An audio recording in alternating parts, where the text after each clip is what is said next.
Agradecemos enormemente los aportes dados por este panel y ahora damos paso a la conferencia magistral de clausura del segundo Seminario Internacional sobre Educación Lectora y Justicia Social. A continuación, presentamos la conferencia Al compás del corazón, voces femeninas marginales en la literatura, de la doctora Natalia Duque Cardona de la Universidad de Antioquia, Colombia.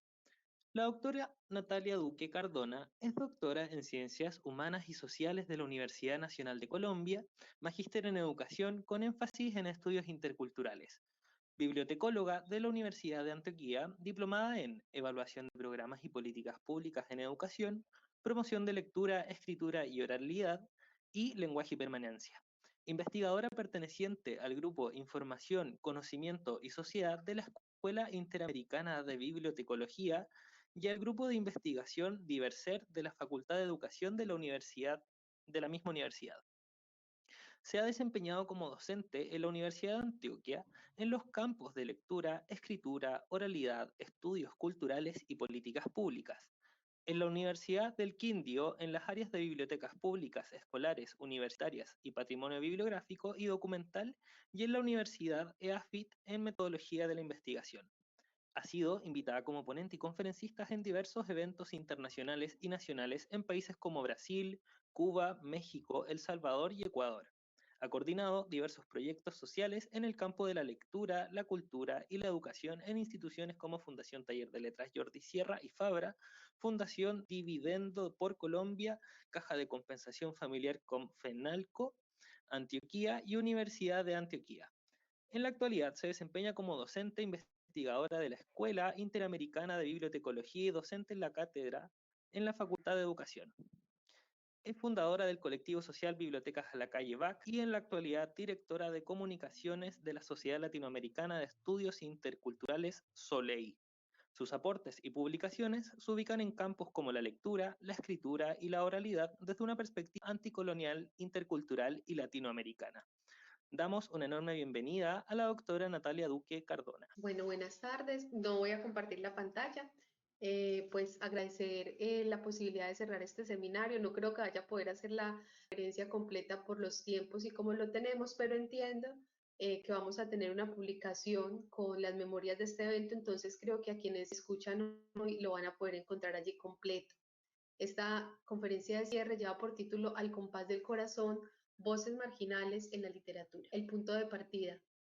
Parece que hoy día la literatura escrita por mujeres emerge y florece, y cada vez con mayor frecuencia conocemos nuevos nombres, recordamos los olvidados, pero sobre todo permanecen en la esfera de lo público las voces y relatos que en la literatura han sido excluidos. Esta conferencia podría tratar el por qué apellidos como Akhmatova, Mansfield o Lispector no han sido tan comunes como Cortázar, Benedetto o Martí. Sin embargo, no es esta la intención, pues solo encuentro una razón para dar respuesta a ese interrogante, la misma que en todas las esferas de la vida social ha puesto a la mujer como un ser subordinado y en desigualdad de condiciones en la sociedad, el patriarcado. Por lo cual, lo que espero es poder explorar las voces femeninas en la literatura en relación con la lectura y las posibilidades que éstas brindan de la mano de diversas mujeres. Las voces femeninas en la literatura han estado por siglos al margen de la esfera pública y este control se ha instalado en ámbitos como la educación y la cultura, privilegiando un capital cultural moderno antropocéntrico. Plantea Bourdieu en su libro Capital Cultural, Escuela y Espacio Social que los gobiernos han hecho uso de los dispositivos culturales para constituir un espacio simbólico donde instituciones como la escuela, la universidad, la biblioteca dejan en el entramado social modos de relacionamiento que contribuyan a la organización y control de la sociedad. Y en este, la mujer, bien avanzado en su emancipación, sigue teniendo un lugar en desigualdad en condición respecto al hombre. Empero, retomando las palabras de María Zambrano, escribir es defenderse de la soledad en que se está. Es una acción que solo brota desde un aislamiento efectivo, pero de un aislamiento comunicable, en que precisamente por la lejanía de toda cosa concreta se hace posible un descubrimiento de relaciones entre ellas.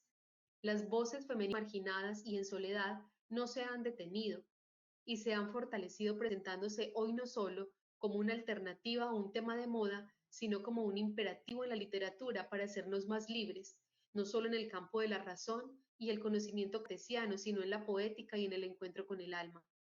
Es la literatura escrita por mujeres un claro del bosque en el que no siempre hemos podido estar, en el que, como lo propone Zambrano, no hay que buscar nada ni cargar de fetiche las voces femeninas. Si nada se busca, la ofrenda será imprevisible y limitada.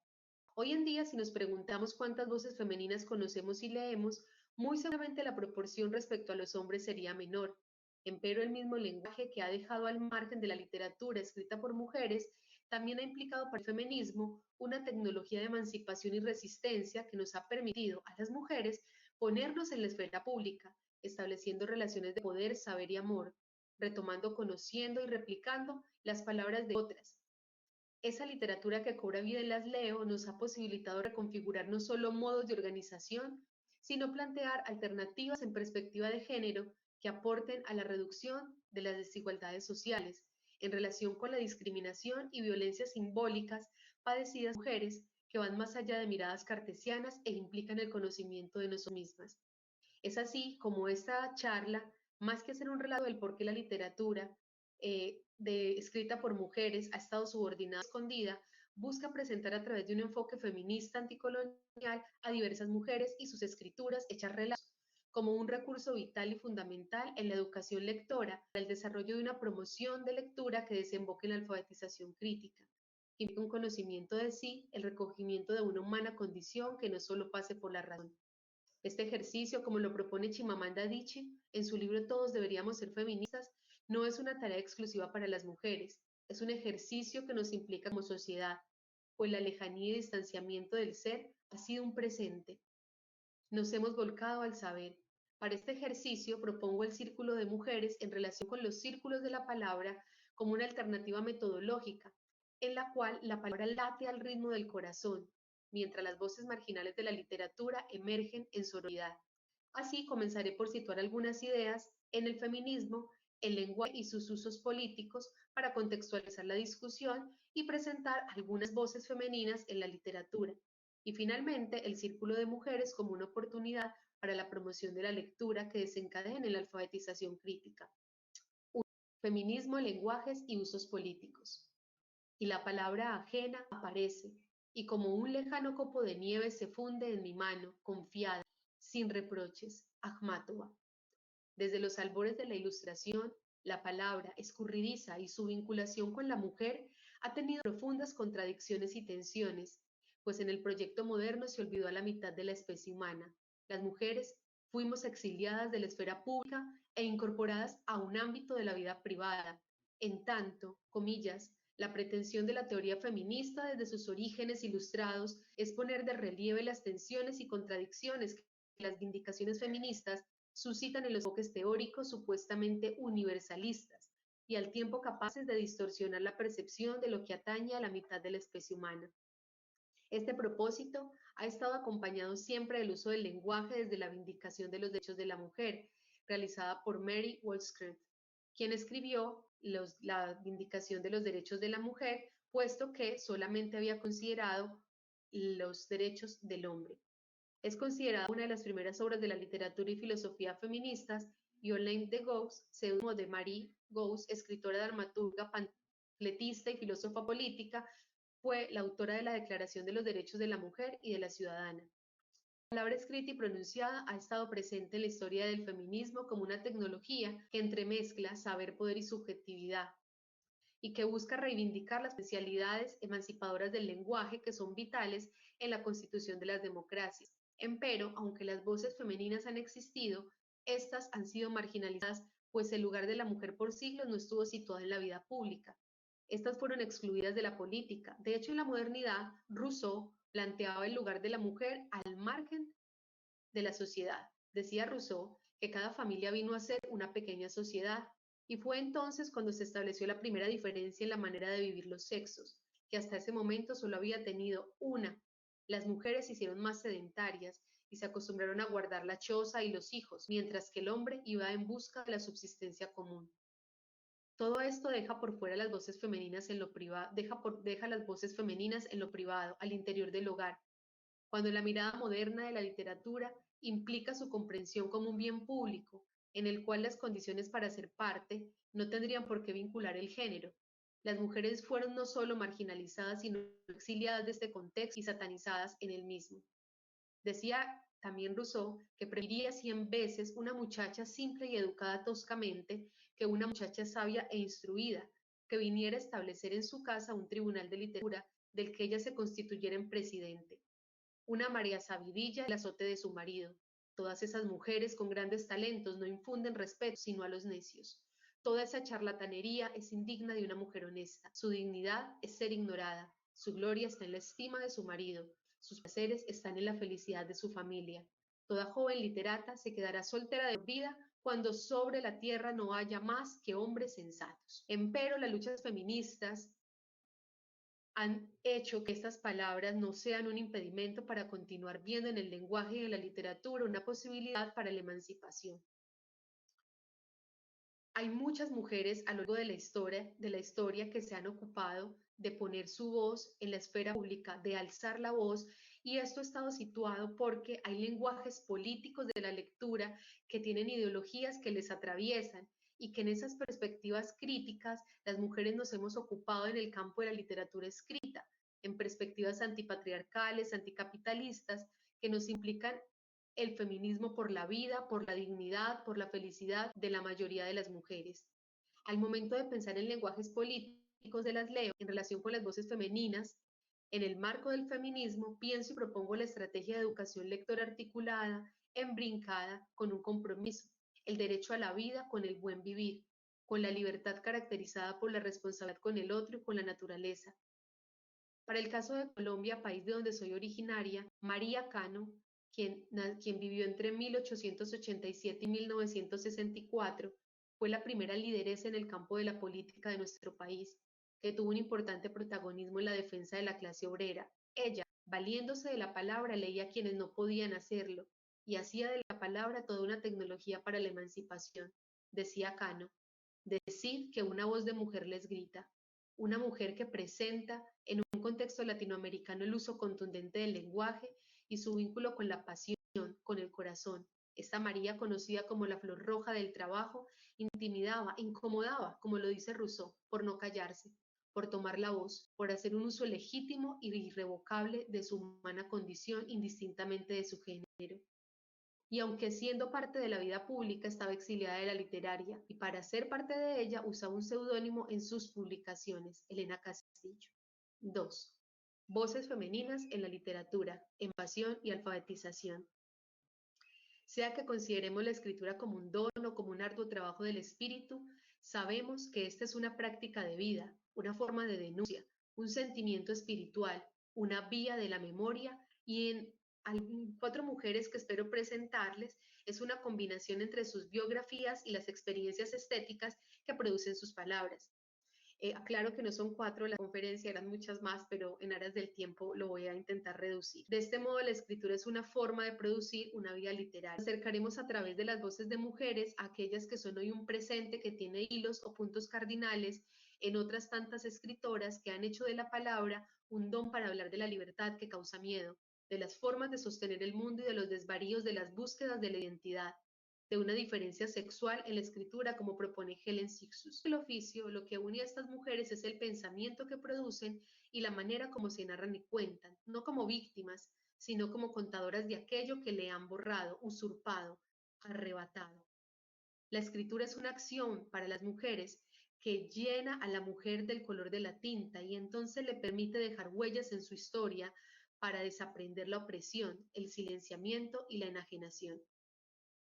Dicen de María Cano, la Escuela Nacional Sindical, que leía filosofía, política y literatura, escribía en periódicos y revistas, participaba de círculos intelectuales masculinos, luchaba por ideales democráticos y se consagró finalmente como una dirigente política excepcional, de talla nacional, brillando con luz propia.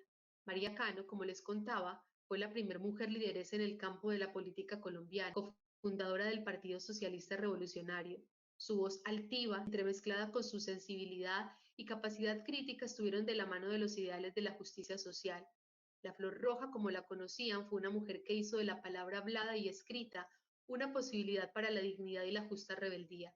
Y por supuesto, la emancipación femenina de un país camandulero, donde la voz de una mujer debía estar al margen. Fueron varias y pintorescas las iniciativas que creaba María. Una en particular que buscó generar un espacio para las letras de las mujeres fue la creación de la revista Cirano. Creía que este podría ser un espacio para que las letras de las mujeres pasaran del espacio íntimo al espacio público. Fue así como en 1921 salió a la luz y con ello los relatos y cuentos y poemas La palabra hecha vida de María Cano, quien como les contaba firmaba como Elena Castillo. Además escribió para el periódico El Liberal. Esta mujer, situada en un contexto que desconocía la voz femenina, dio rienda suelta a la palabra y con ello logró que emergiera la voz femenina al compás de su caminar, de su corazón, de su trabajo. Y hay quienes consideran incluso que puede considerarse la precursora de la literatura escrita por mujeres en el país. Además de María Cano y de sus ecos, hay otra María, pero en esta ocasión Zambrano, que creo que ustedes la conocen muy bien, quien vivió entre 1904 y 1991. Ella también debió salir de su ciudad, pero si bien sus razones pueden situarse en la esfera política, no fueron las mismas que las de María Cano, quien también debió salir por sus luchas. En su caso, por la dictadura, la hizo migrar a María Zambrano, emprender el éxodo. Con el franquismo, las mujeres fueron fuertemente golpeadas, perdiendo sus derechos, derechos que ya habían ganado, como el derecho al voto, a la palabra, a tener una cuenta propia, sus propios recursos, y María migró. Sin embargo, nunca dejó de escribir. Hizo de su palabra, así como Akhmatova, una posibilidad de narrar la realidad. Dice María Zambrano que el poema es conocimiento haciéndose, el poema no se escribe, se alumbra. En su obra hay claramente una relación entre el feminismo, el lenguaje y sus usos políticos. La razón poética es uno de los modos en que María Zambrano descifra la realidad y la pone de cara a quienes leemos o nos acercamos a su palabra. Con pasión inalterable y una firme convicción, reclama y usa la palabra para descifrar. Hace así un uso onírico del lenguaje, la conduce a la claridad de la conciencia y de la razón, acompañándola desde el sombrío lugar, desde el infierno temporal donde yace. Descifrar las sombras en relación con la razón que provee la poética en la obra de Zambrano da lugar a la comprensión de que la libertad, si bien de la mano de la verdad, implica la apropiación de un carácter simbólico. Voces femeninas, solo cuando son conscientes y pensadas, pasan al mundo de la razón y en tanto adquieren su carácter simbólico. Solo hasta ese momento, dice Zambrano, su significación está plenamente aceptada por la conciencia y se ha extendido a todas las regiones del alma. Cuando no es así, es solo fetiche, figura mágica que se resiste a entrar en razón o que se queda ante las puertas de una razón que la rechaza. No puede ser descifrada, vaga, amenazadora. Zambrano fue una voz femenina que dedicó gran parte de su vida a una pregunta que, si bien involucra el ser, se sitúa en el sentir alrededor del poder, el saber y el amor, conceptos que en el campo del uso político del lenguaje son fundamentales, y en sus trabajos nos plantean acercamientos al uso de la palabra. Indecisa, apenas articulada, se despierta la palabra, nos decía. No parece que vaya a orientarse nunca en el ser humano que va tomando posesión del ser. Se despierta lenta e instantáneamente. De hecho, esa palabra en el campo del feminismo, hasta hace muy pocas décadas, es articularse y a convertirse en una palabra colectiva a través de la juntanza que permite hacer un uso político del lenguaje, una posibilidad para recordarnos a las mujeres que siempre hemos estado aquí.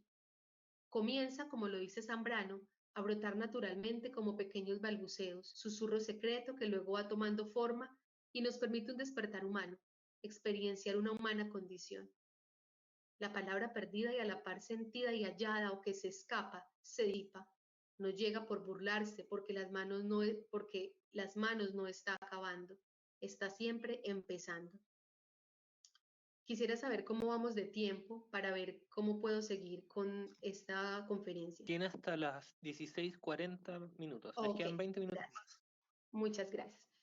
De hecho, con Zambrano me he encontrado con una de las principales razones para proponer una disertación como es el generacionismo. Soy parte de una generación de la década de los 80 que en la última década ha decidido ocuparse de sí, ir en la búsqueda y el trabajo artesanal de cobrar conciencia de la vida propia en relación con el hecho de ser mujer. En este tránsito, en Zambrano como mujer y como lectora he encontrado un feminismo integrador. Mientras en Colombia María Cano era considerada la flor roja del trabajo y hacía de la palabra un medio de resistencia y de reivindicación de los derechos de obreras y obreros, al otro lado del Atlántico, en Rusia, Ana Akhmatova, quien vivió entre 1889 y 1996, escribía con palabras claras sobre asuntos reales. Incluso muchas veces no escribió, recitó, aprendió de memoria. Se convirtió en el mito de la edad de plata de la poesía rusa. Mientras en los años del terror de Yesop se castigaba la palabra, aquello que no armonizaba con el lenguaje político dominante, ella no desistió y permaneció en los márgenes. Esta es una cita que habla de Akhmatov. El 18 de junio de 1925 se hizo público, como si de un manifiesto literario de las vanguardias se tratara, el decreto sobre la política del partido en el dominio de la literatura, cuyas ideas se impondrían a la fuerza mediante la marginación e incluso la aniquilación física de quienes opinaran de forma diferente. El dirigismo en la literatura se materializó en la creación de la Unión de Escritores Soviéticos el 23 de abril de 1932, que vino a sustituir las asociaciones de los años 20. Las mujeres, de nuevo, quedaron fuera del campo del lenguaje, aun cuando este es el campo de la vida. Ana Akhmatova propuso la escritura como un acto de disidencia que implicaba actos como volver a la palabra hablada, a la oralidad. Tuvo que elegir entre el exilio o el silencio, y en tanto optó por la segunda opción. Durante 13 años paró su escritura. Después de ello nació Requiem, una de sus principales obras. Durante más de 20 años fue perseguida, censurada y marginada por el régimen soviético. Sin embargo, a sabiendas de que esto ocurría, nunca dejó de producir y se hizo, como se los mencionaba, de la palabra hablada para mantener su obra viva. Su palabra, en tanto, es memoria viva, que fusiona una razón poética, como lo propone María Zambrano, permitiéndonos descifrar las sombras de tiempos convulsos. Su voz habita el mundo de la vida y vuelve a los orígenes para que comprendamos que efectivamente la palabra de las mujeres cargada de sororidad nos habla no de una, sino de muchas, de nosotras, de todas. Sus textos se convierten en una voz colectiva. Se trataba entonces de dar voz a quienes no tenían voz, hacer hablar por medio de su boca 100 millones de bocas. Y aquí voy a leer una cita de uno de sus libros que dice así, un poema. 17 meses pasé haciendo cola a las puertas de la cárcel en Leningrado, en los terribles años del terror de Yesov. Un día alguien me reconoció.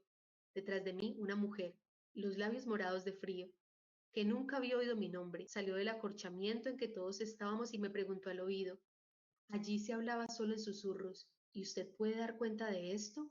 Yo le dije, puedo. Y entonces, algo como una sonrisa asomó a lo que había de su rostro. Akhmatova nos plantea, por ejemplo, que si supiéramos de qué están hechos los versos que construyó, sentiríamos vergüenza. Después de muchos años de censura, finalmente la poeta, entre 1940 y 1965, nos regala poemas épicos que llaman a la resistencia patriótica y cierra con otro de sus libros en plena madurez, que es Poemas inéditos. Las voces femeninas como las de Ana se han hecho mito y desde los márgenes han actuado a través de lenguajes políticos que han implicado posibilidades concretas y reales a través de la poesía de cuestionar, de permanecer incluso en los márgenes. Ese compás del corazón, como se titula esta conferencia en Akhmatova, se vive en la oralidad como una de las formas posibles de mantener el latido, de mantener la vida, de resistir el despojo violento de la palabra. Cerca a Akhmatova, de la misma nación, Marina Svetaeva, quien vivió entre 1892 y 1941, compartía con este mito una desaveniencia de parte del régimen comunista por su prosa. Casi un siglo hace que esta mujer hizo de la palabra su herramienta, una poeta precoz, inclasificable, una mujer con un espíritu indomable, que no permitió que le asignaran categorías o definiciones de las innumerables críticas. Al igual que María Zambrano, Marina estuvo exiliada, pero las pulsiones de mujer y de madre la llevaron de regreso en medio del régimen estalinista, donde su vida fue destrozada cuando conoció que su compañero había sido asesinado y su hija desaparecida. En agosto del 41, Marina se ahorcó, dicen que con la cuerda que había utilizado para su maleta del exilio. Sin embargo, su obra se salvó de la destrucción y del olvido gracias a su hija Ariadne Front. Permaneció casi inédita hasta que pudo comenzar a editarse después de la Segunda Guerra Mundial. Yo espero que muchas de las poetas que les estoy presentando luego, si no las conocen, las busquen o si las conocían, vuelvan a ellas. Particularmente en la voz de Marina encontré un lugar para las historias otras. De su mano conocí a Pushkin y al igual que ella prefiero el pueblo negro. En su prosa hallé lo que nunca pensé encontrar en la literatura rusa, una alegoría a ello. Su literatura en español es escasa y costosa, tal vez esto haga que muchas mujeres no podamos acercarnos fácilmente a sus letras. No solo ella estuvo exiliada, también lo estuvo su palabra, que nunca se detuvo, y hoy emerge como posibilidad de encuentro con la fuerza que cobra la voz femenina para narrar lo indecible. Sus obras son vivas, radiantes, emociones rebeldes, intransigentes, y pasan de lo íntimo a lo público. Pues yo les había dicho que cuatro, pero creo que alcanzo a contarles, pues ya no voy a profundizar en ellas. Quería también hablar de Clarice Lispector, creo que incluso pueden conocerla muchísimo más que las anteriores. También es una mujer maravillosa y particularmente de Clarice, con una obra amplísima. En esta charla había decidido presentarles una carta que dio a su hermana en 1948, donde pone de frente el cero retos y caminos por andar, en una carta que dice que lo verdaderamente inmoral es haber desistido de una misma. Y un breve fragmento dice: querida, no pienses que uno tiene tanta fuerza como para llevar cualquier tipo de vida y hasta continuar siendo el mismo. Hasta corregir los propios defectos puede llegar a ser peligroso. Nunca se sabe cuál es el defecto que sustenta nuestro edificio entero. No sé cómo explicarte, mi alma. Lo que quería decirte es que las personas son muy valiosas y que solamente hasta cierto punto podemos decidir de nosotros mismos y darnos a los otros y a las circunstancias. Toma lo que te pertenece, y lo que te pertenece es todo aquello que exige tu propia vida. Parece una moral amoral, pero lo que verdaderamente es amoral es haber desistido de una misma. Además de estas autoras, de estas escritoras que en ciertos momentos han vivido al margen, podría mencionar a la reciente ganadora del premio Nobel, anunciada hace un día, 2 días, a Wisława Szymborska. También podríamos hablar, por ejemplo, de mujeres más recientes, como ha sido el caso de Chimamanda Adichie. Pero hay una en especial que sé que muchos y muchas de ustedes conocen, que es María Teresa Andrueto, por ejemplo, que es una mujer latinoamericana que nos habla de temas también indecibles y que después de la dictadura ha dedicado gran parte de su vida a este campo del lenguaje. Podría quedarme acá hablándoles de muchas mujeres, pero pues con la intencionalidad de que podamos no cortar esto apresuradamente. Espero que luego ustedes puedan ir a esto, y quisiera cerrar esta charla con el tercer apartado, que son los círculos de la palabra, lugares donde circula el alma, con un poema de Dulce María Loinás, otra poeta cubana, que dice: si me quieres, quiéreme negra, no por zonas de luz o sombra. Si me quieres, quiéreme negra y blanca, y gris, verde y rubia y morena. Quiéreme día, quiéreme de noche, y madrugada en la ventana abierta. Si me quieres, no me recortes, quiéreme toda o no me quieras. Los círculos de mujeres son lugares donde nos encontramos con el alma, donde a través de la palabra pronunciada y los silencios vividos y experienciados nos encontramos de cara no solo con voces femeninas, sino con nuestro ser mujer, con una humana condición vulnerada y saqueada históricamente. En los círculos de mujeres, lugares de imprevisibles posibilidades, con una gran potencia para el encuentro íntimo, para el contacto distinto entre mujeres, viciamos un espacio para que la palabra pueda desencadenar lo que Freire ha llamado como alfabetización crítica, la cual es tanto una narrativa portadora de entidad como un referente para la crítica, como bien lo planteaba Giraud. Pensamos en los círculos de mujeres aludiendo a un espacio íntimo pensado en la comunicación colectiva que permitirá una atenta y una palabra amorosa en el ámbito de la promoción de la lectura. Esta es una posibilidad para el encuentro del lenguaje con la humana condición, para oír entre líneas no solo las voces de mujeres escritoras, sino las nuestras propias reflejadas en ella. Propongo entonces el círculo de mujeres como un círculo de la palabra, donde se dé el encuentro intersubjetivo de voluntades que aceptan al otro en su diferencia y estamos dispuestos y dispuestas a enriquecernos, a escuchar la vida, recurriendo a la sororidad. Hacemos de los círculos un espacio, un lugar no solo para encontrarnos, sino para enarbolar el espíritu, la vida, hacer del lenguaje, de las leo, verdaderas tecnologías de poder al servicio de la vida y la dignidad. Recurrimos en círculos de mujeres al hablar, al contar, a lo cotidiano, a las risas, a los sueños, a los chistes, para a través de las palabras encontrarnos entre mujeres, reconocernos en las otras, reconocer en esto el mundo de la vida, nuestro mundo. Incluso a partir de esto podemos identificarnos no como individuos, sino como colectivos. Si bien en el campo de la educación lectora hay múltiples ideas para la formación de lectores y lectoras, terminar esta charla con estas ideas para pensar y poner en práctica los círculos de mujeres es una invitación a explorar las voces femeninas que han sido marginalizadas en la literatura. Explorar la obra de mujeres escritoras, para explorar la obra de mujeres escritoras hay que aventurarnos en aquellas que desconocemos y antes de iniciar la invitación es a que se sumerjan en sus prosas. Si lo que esperamos es una mirada que vincule la educación lectora con la justicia social en el marco de una mirada anticolonial, podemos arriesgarnos a explorar otras mujeres. Y hay dos recursos que quisiera recomendarles. El blog Adopta una autora, donde además de poder adoptar una, tú puedes conocer la prosa de muchísimas mujeres quienes han creado, quienes han sido grandes creadoras. Y también quisiera recomendarles Círculo de Poesía, que es una revista electrónica de literatura para el caso de poetas colombianas.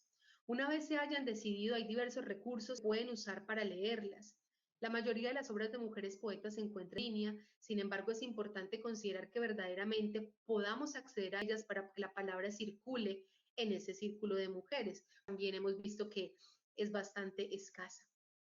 También espero que puedan pensar los círculos de mujeres como espacios simbólicos y rituales que puedan hacer de la palabra una palabra enunciada, en voz alta, vivida, cantada, bailada, para dinamizarlos. Finalmente, insistiendo en la charla que daba ayer y insistiendo hoy en esta charla de clausura, que el campo del lenguaje es el campo de la vida, quisiera hacer con este poema de Alfonsina Storti.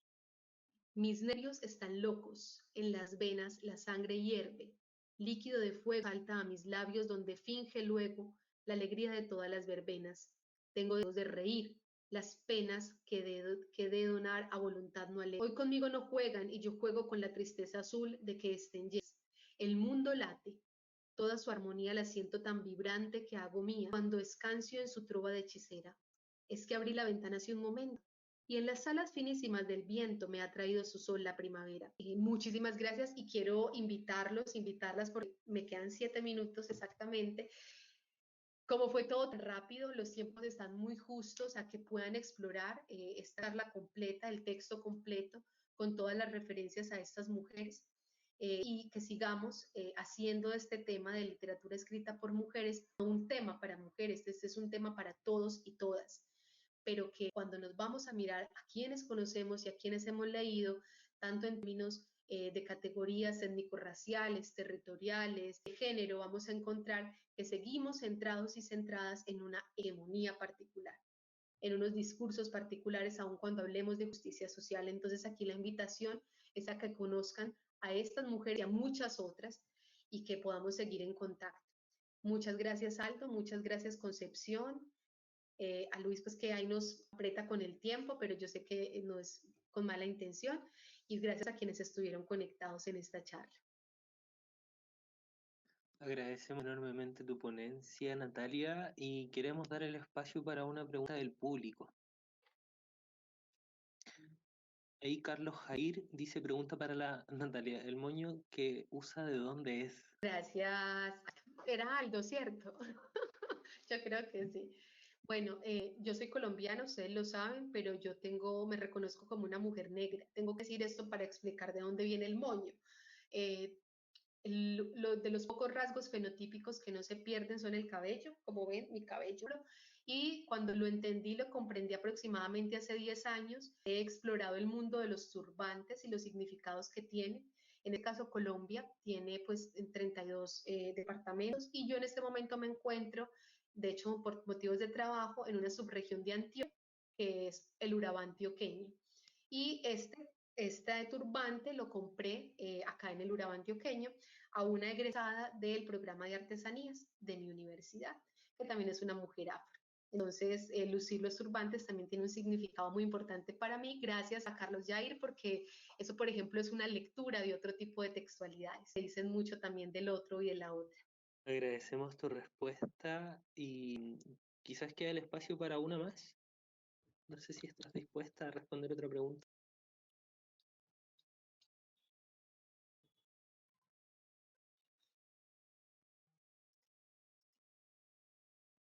Si hay alguna pregunta, está bien.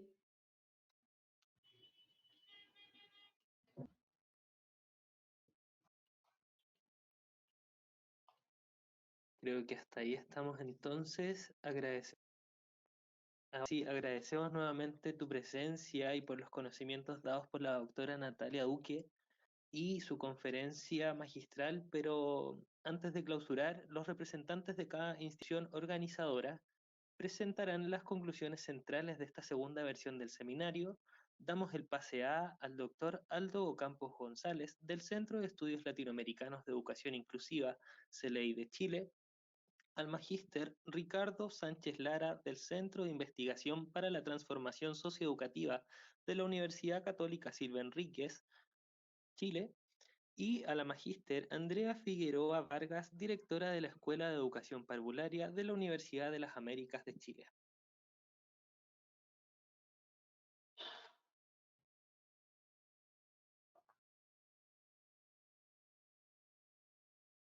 Muchas gracias, muchas gracias, Marco. Yo en primer lugar quiero disculparme, no puedo prender la cámara porque estoy con un problema de conectividad, entonces tan solo para cerrar y establecer algún tipo de conclusión voy a emplear mi voz. Ofrezco las disculpas con antelación. Bien. ¿Se escuchó lo que dije? Sí, Ricardo, te escuchamos perfectamente. Ok. Bueno, eso, dicho esto, en representación de la Universidad Católica Silva Enríquez, naturalmente agradecemos tremendamente la invitación a trabajar en coorganización con el resto de las instituciones, agradecemos este proyecto intelectual iniciado por el Centro de Estudios Latinoamericanos de Educación Inclusiva. Creemos firmemente que entendiendo este segundo seminario internacional de educación lectora y justicia social como un dispositivo de interrogación de las prácticas de alfabetización, creemos que esta discusión nos pone y nos sitúa en una discusión riquísima que no reconoce fronteras y que naturalmente se instala en un espacio donde se cruzan múltiples voces.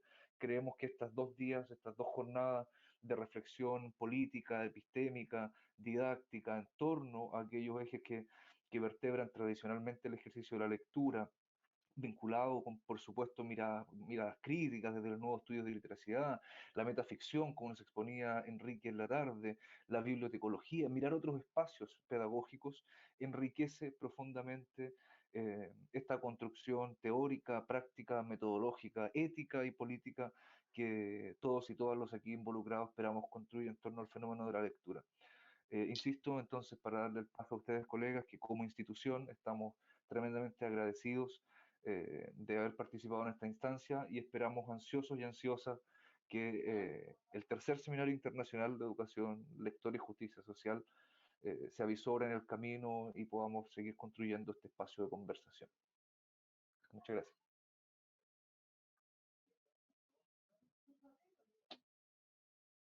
Andrea. Gracias, Aldo.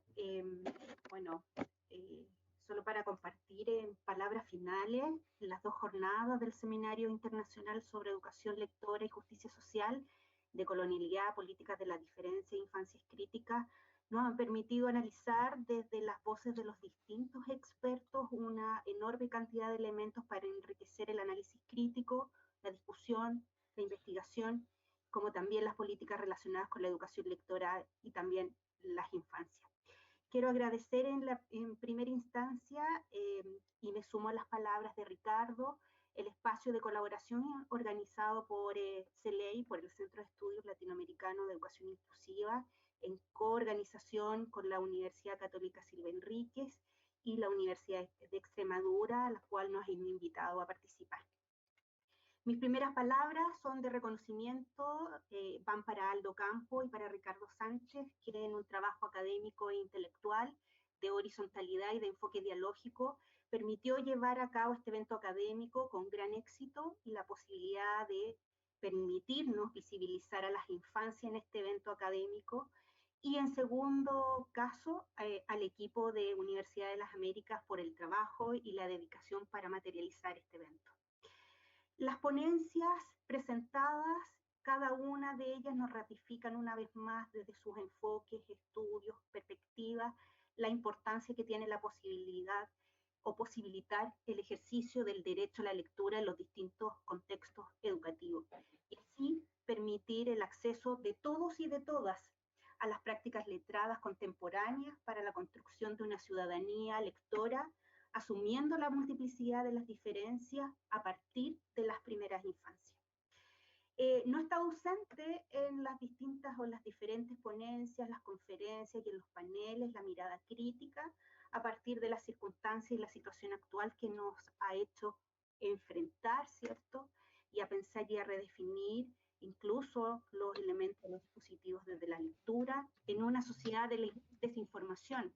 Y a partir de este contexto, las transformaciones culturales que obligan a generar respuestas a nuevas necesidades que han surgido a partir del acceso, la comprensión y el análisis crítico de estas. Y las brechas, sin duda, que van existiendo desde las diferentes comunidades, culturas y grupos particularmente, que se han hecho mucho más profundas.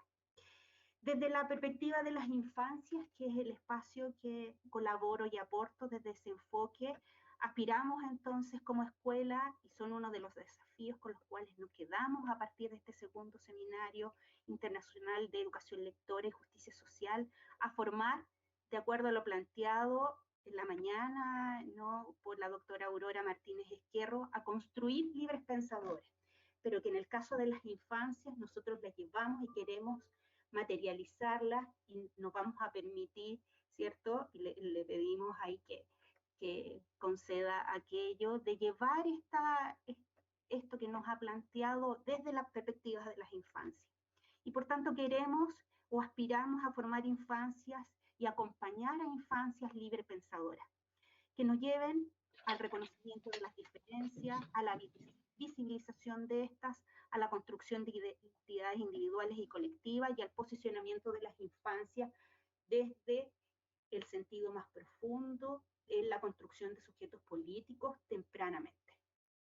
Agradecemos también como escuela a los expertos y a las expertas que nos han podido compartir generosamente todos sus conocimientos y a todos y a todas quienes han seguido el desarrollo de este seminario desde los distintos espacios latinoamericanos que nos han acompañado en estas 2 jornadas intensas de amplia riqueza intelectual. Y agradecemos también a todas las instituciones y a cada una de las personas que hicieron posible entonces este segundo seminario. Esperamos así, me sumo a las palabras de Ricardo, encontrarnos en el tercer seminario de educación lectora y justicia social. Muchas gracias. Gracias, Andrea, gracias, Ricardo. Yo, a nombre del Centro de Estudios Latinoamericanos de Educación Inclusiva, que en 2019 se nos ocurrió esta idea, impulsada, que es un proyecto que, si bien se desarrolló también de forma virtual y reunió a varios especialistas de Italia, Colombia, Chile y España, dio el puntapié inicial para pensar esta relación de icidad, como la llamamos a nivel heurístico, ¿no? Estos relacionamientos, estas implicaciones, que estos cruces y superposiciones que van apareciendo al hablar de educación inclusiva y también de justicia social, ¿no? Que no son tan claros en la materialidad de los discursos académicos ni investigativos, porque hoy día lo que tenemos en la literatura contrastada es mucho de un lenguaje bastante trivial, ¿no es verdad?, de programas de cambio agotados y de objetos de conocimiento cosificados, como suelen ser todos los discursos críticos de mayor acceso, como discutir sobre el poder. Ese ya, por ejemplo, para Axel Honneth es un objeto cosificado, o, por ejemplo, discutir sobre los beneficios del marxismo en el tiempo actual también es un objeto cosificado, porque son programas de cambio que están agotados en su función histórica.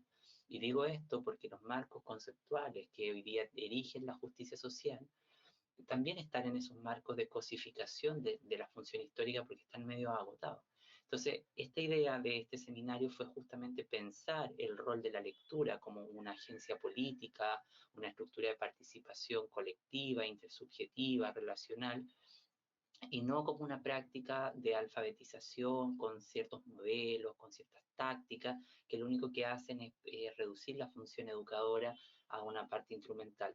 En esa búsqueda es que nosotros siempre hemos querido trabajar en otros marcos conceptuales, como lo postcolonial, lo interseccional, el feminismo crítico, los estudios queer, los estudios culturales, los estudios visuales, porque encontramos allí respuestas críticas para estas problemáticas que hoy día en educación nos parecen emergentes, pero por lo menos tienen 70 años de gran vigencia en otros campos que no siempre son bien entendidos en el mundo de lo educativo, ¿no? Porque además nuestro ámbito educativo siempre es muy tecnológico, muy instrumental, tiene esos vicios. Y en esa lógica es que surge este segundo seminario, ¿no es verdad? Y que en esta segunda versión amplió el espectro de instituciones coorganizadoras y se sumó la Universidad de las Américas, se sumó la Universidad Silva Enrique y sumó además a un número de voces consolidadas como Daniel Casani, Gustavo Bombini, Eloy Martos, la doctora Judith Kalman, ¿no? Entre tantos otros que nos acompañaron en la jornada en día 1, pero también voces emergentes que nacen desde Latinoamérica, porque aquí yo quiero hacer una aclaración. Nuestro centro de investigación cuando se crea no trabaja por Chile, a pesar de que esté en Chile, trabaja por Latinoamérica. Y todos nuestros eventos tienen ese sentido de llegar y tener un alcance en el continente. ¿Por qué? Porque desde este continente que ha sido azotado por la colonización, que ha sido azotado por el capitalismo, por las formas de racialización y todas las desigualdades que a veces existen, a pesar de todo eso, hoy día con las conferencias de los compañeros de Colombia constatamos que hay una masa crítica interesante de poder relevar y que justamente estamos contentos y muy orgullosos de poder haber contado con estas voces y haber encontrado otras voces dentro de espacios que muchas veces son silenciados, ¿no? En el mundo de las estructuras académicas tradicionales.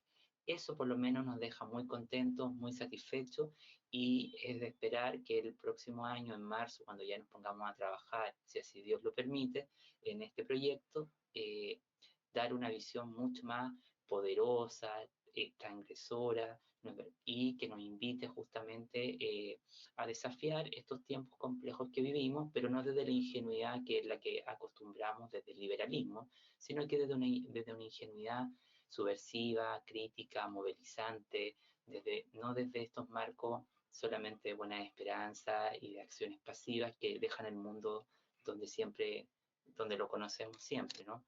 Entonces, para ya no quitarles más tiempo, el día de hoy damos por clausurada esta segunda versión del Seminario Internacional de Educación Lectora y Justicia Social y agradecemos la participación de todos los asistentes el día de ayer, el día de hoy, también a nuestros conferencistas y los invitamos justamente a visitar permanentemente www.slay.cl y las páginas también de utla.cl y de usch.cl, donde encontrarán información, eventos y distintos tipos de actividades.